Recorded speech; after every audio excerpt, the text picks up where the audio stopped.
time. Excellent. Playing through the Metal Gear games in release order has been quite the journey so far. I'm primarily sticking to the games that are canon. However, I did play through the Twin Snakes, which is not considered canon, even though it's a remake of a canon game. Then there's Portable Ops. I almost did not play it. It released after Metal Gear Solid 3, and I was initially under the impression that it's not canon.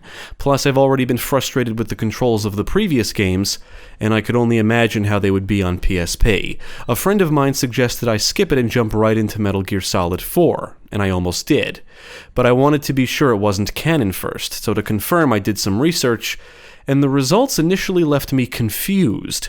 Its placement in the series canon is still often debated. Portable Ops was not written or directed by series creator Hideo Kojima, who was leading the development of Metal Gear Solid 4 at the time. In the end, my research led me to the discovery that apparently only parts of Portable Ops are canon. That's right, some parts are canon and other parts are not. I've never heard of such a thing before, but that seems to be the case, and that's what cemented my decision to play it.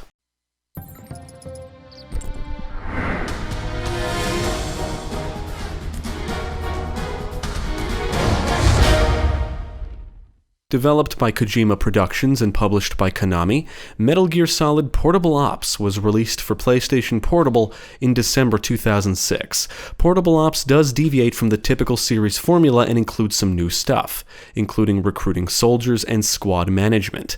From what I understand, despite lacking Hideo Kojima's direction, he did come up with the recruitment idea. In 2007, a standalone expansion was released called Metal Gear Solid Portable Ops Plus. It expands some of the mechanics, includes some new content, and allows the player to transfer their squad from the base game. However, it lacks a campaign but does include an infinity mission mode, which consists of randomly generated stages. Due to the lack of a campaign in Portable Ops Plus, this review will only focus on the base game. I played Portable Ops using the PPSSPP emulator, which allowed me to play the game with a Series X controller and map the camera controls to a second stick. Thank fuck for that. This review will contain some spoilers, so if you're sensitive to spoilers, now is the time to stop watching. You have been warned. Now let's take a look at Metal Gear Solid Portable Ops and see how it turned out. What do you want from me? I'm retired from Fox. I'm guessing this isn't a social call, or you wouldn't have brought the goons. Retired? Yeah, I suppose you are to the outside world. Set in 1970, 6 years after the events of Metal Gear Solid 3, the Fox unit went rogue after a member named Gene became the unit's new squad commander. This results in Major Zero being arrested and Snake being accused of treason. Snake is eventually captured and imprisoned on a peninsula in Colombia. After he escapes with fellow prisoner Roy Campbell, he sets out on a mission to apprehend Gene, the leader of the rogue unit who plans to establish a new nation and launch a nuclear attack on the US. And to make things more complicated, he's convinced Soviet soldiers stationed at the peninsula to join his side. Since Gene won't be so easy to apprehend, Snake must persuade soldiers to join his ranks and cripple Gene's operation. I'm counting on you, Big Boss. Call me Snake. It's been an honor, Snake. The name's Campbell. Roy Campbell. Good luck. Overall, I thought the story was pretty good, but I don't think it's presented as well as the previous tales. The cutscenes are presented in comic-style artwork and lack the cinematic touch and direction of series creator Hideo Kojima. Voice acting is present in cutscenes, but other interactions are presented in text form only. Despite lacking the cinematic charm the series is known for, Portable Ops is still a story-driven experience, and the story does come with its share of exposition dumps and some cheesy dialogue here and there, in typical Metal Gear fashion. Portable Ops does come with its share of problems, but in the end I enjoyed it more than I thought I would. I found the new mechanics introduced here to be very cool, despite some glaring issues. But before I dig into the nitty-gritty, I'll quickly go over some of these issues. The controls are still cumbersome, and more so if you play on the actual hardware.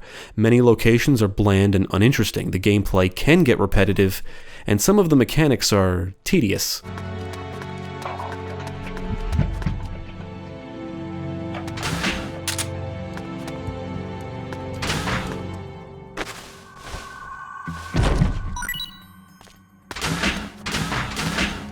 Now, if you've played the previous games, you should be able to jump into this pretty easily, as the series' core mechanics are relatively unchanged. The controls should be familiar, which also means cumbersome, at least to me, but Portable Ops does include the better camera introduced in Metal Gear Solid 3 Subsistence, which is great.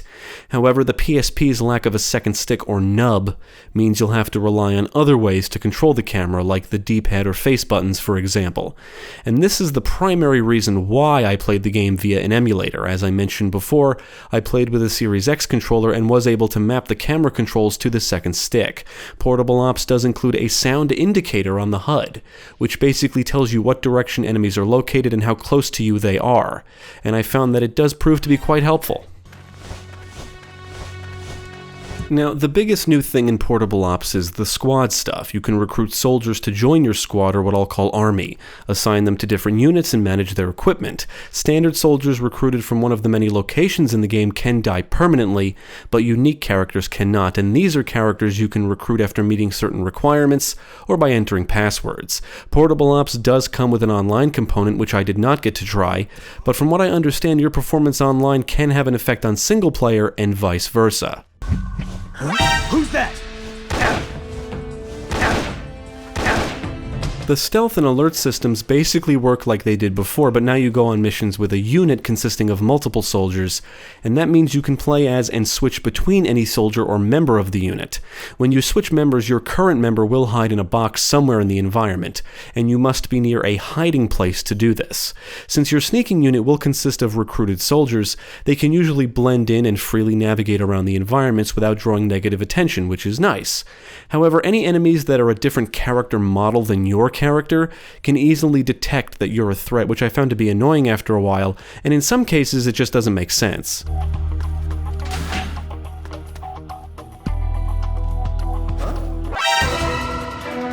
Help me!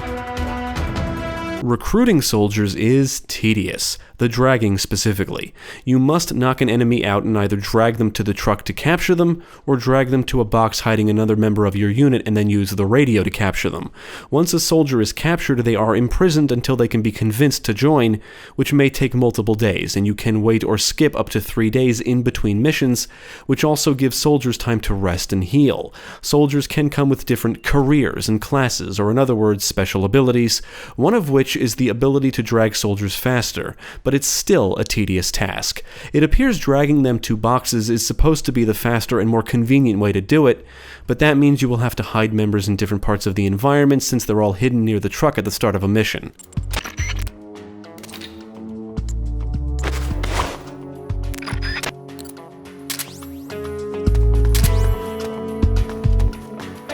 Stamina returns and drains way too fast, in my opinion. Soldiers do come with different amounts of stamina, and if you spend too much time moving around or doing anything really, you'll drain through a lot of stamina. The survival mechanics introduced in Metal Gear Solid 3 do not return, but you can eat things like rations to replenish stamina. Stamina also replenishes over the course of days, so you may find yourself swapping out soldiers often until you can build up a medical unit which can improve stamina recovery significantly.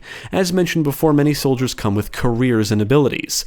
You can place soldiers in different units, and the level of certain units will determine what items they can develop. Sneaking units are the soldiers you bring with you on missions. Soldiers in the spy units are deployed to locations and will procure things like ammo and report back with intel. The medical unit will develop medical equipment, and certain soldiers placed in this unit can increase your stamina recovery. The tech unit will develop new battlefield equipment, and certain soldiers placed in this unit can increase your ammo capacity. Despite the tedious recruitment dragging thing, I really enjoy the concept of essentially building up an army and having soldiers accomplish tasks behind the scenes. I enjoyed collecting soldiers and managing them to an extent.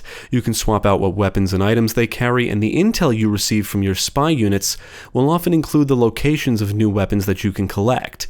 Unfortunately, each soldier can only carry 4 items, which is somewhat annoying, but I guess it's supposed to add a strategic element to the game. This means if you come across a new item, you may have to drop something to retrieve it. Some soldiers are delivery men, which means they can instantly transfer items they find in the environment to the truck. But I honestly feel this should be a standard feature.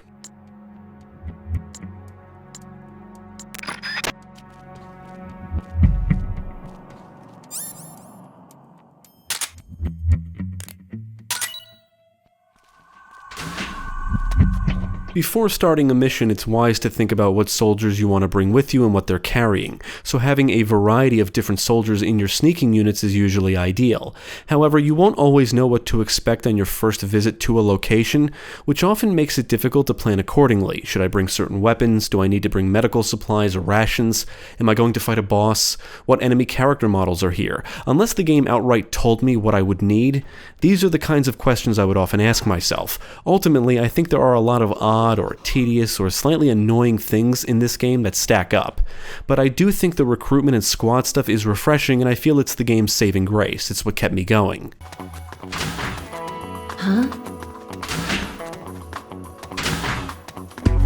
I would argue that Portable Ops is the easiest game in the series up to this point, and I think if some of my issues with the game, like the rapidly draining stamina and limited inventory space, were alleviated, it would be even easier.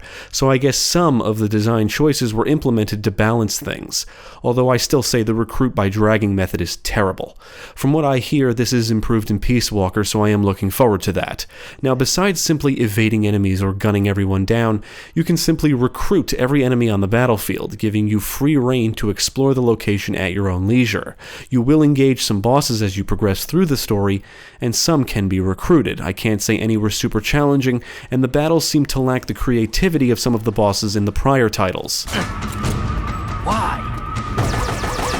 After a while, I realized I enjoyed the freedom of the game more than progressing through the story. You can visit any already unlocked locations to do whatever you want, and the intel you receive essentially unlocks side objectives, which are usually tasks to find and retrieve items or rescue people, among some other things. The game does encourage you to revisit locations, and yes, the gameplay does get repetitive.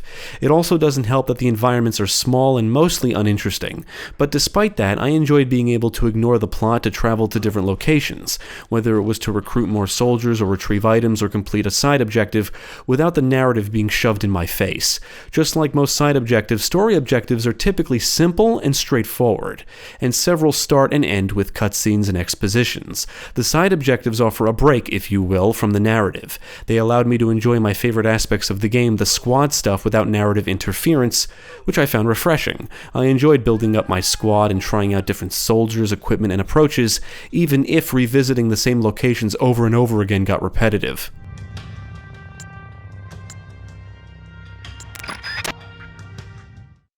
Portable Ops features many different locations. You'll get to navigate around a prison, supply depot, patrol base, town, harbor, and airport, among many others. Unfortunately, the locations are not just small, but many of them look bland and often contain simple-looking rooms and areas with little to admire, hence why I feel they're uninteresting. On a positive note, they are all open-ended to an extent, kind of like small stealth sandboxes, and they do encourage exploration. You will revisit locations numerous times, whether by choice or because an objective calls for it, and that does often expose the game's repetitive nature.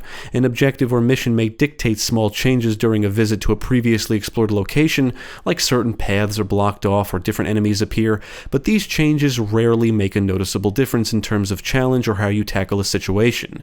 As I mentioned before, many objectives are simple. You'll have to go from point A to B, destroy things, or retrieve items.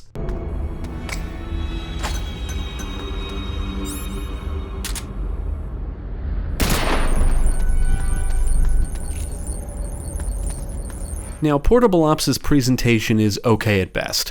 One reason why I think the environments are uninteresting is because they simply look bland visually. From the layouts to the texture work, I just feel the game isn't the greatest looker. It's not the worst looking PSP game by any means, but it's not super impressive either. However, I do think the character models look good and enjoyed some of the visual effects.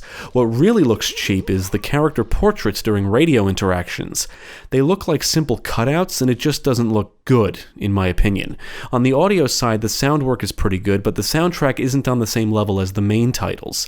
That's not to say it's bad, but I just don't think it's as good or as memorable. On the technical side, when I first fired up the game, the frame rate seemed choppy as hell, so I initially thought the emulation was fucked, and that I needed to tweak some things, only to learn the game is actually capped at 20 frames per second. I got used to it, and I did notice the frame rate dip from time to time, but other than that, I did not encounter any major issues. HQ. This is HQ. Metal Gear Solid Portable Ops is a clunky game that doesn't come anywhere near the heights of some of the prior games. However, I do think it's somewhat impressive for the hardware it was designed for, and I love the new ideas and concepts it introduces. The narrative does feel different than those of the games written and directed by Hideo Kojima, and the gameplay gets repetitive, but I thought the squad stuff was a lot of fun and made for nice breaks from the typical story-driven action. To be clear, I think Portable Ops is the weakest entry in the series up to this point. The returning mechanics feel clunkier, some of the new mechanics could use some polishing, and the squad stuff was what really elevates the game to at least the above-average status. It really was the primary thing that kept me going. I enjoyed sneaking around the small and somewhat open-ended locations, exploring, finding items, and recruiting soldiers and managing my squad. Those are the best parts of the game for me. Everything else felt like an average or mediocre Metal Gear experience.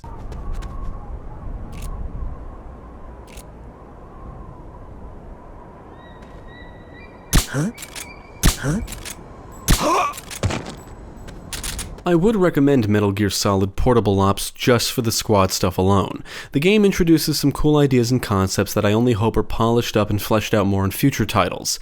Portable Ops may lack the cinematic quality the series is known for, and the gameplay may be clunky, but it does retain some of the series' charm, and I think it makes for a nice break from the typical linear story-driven Metal Gear experience. Despite its issues, there's definitely fun to be had here. Hurry. Quit your whining. The bullets went straight through. Now get up. Don't just stand there! Stop them! Okay, step on it.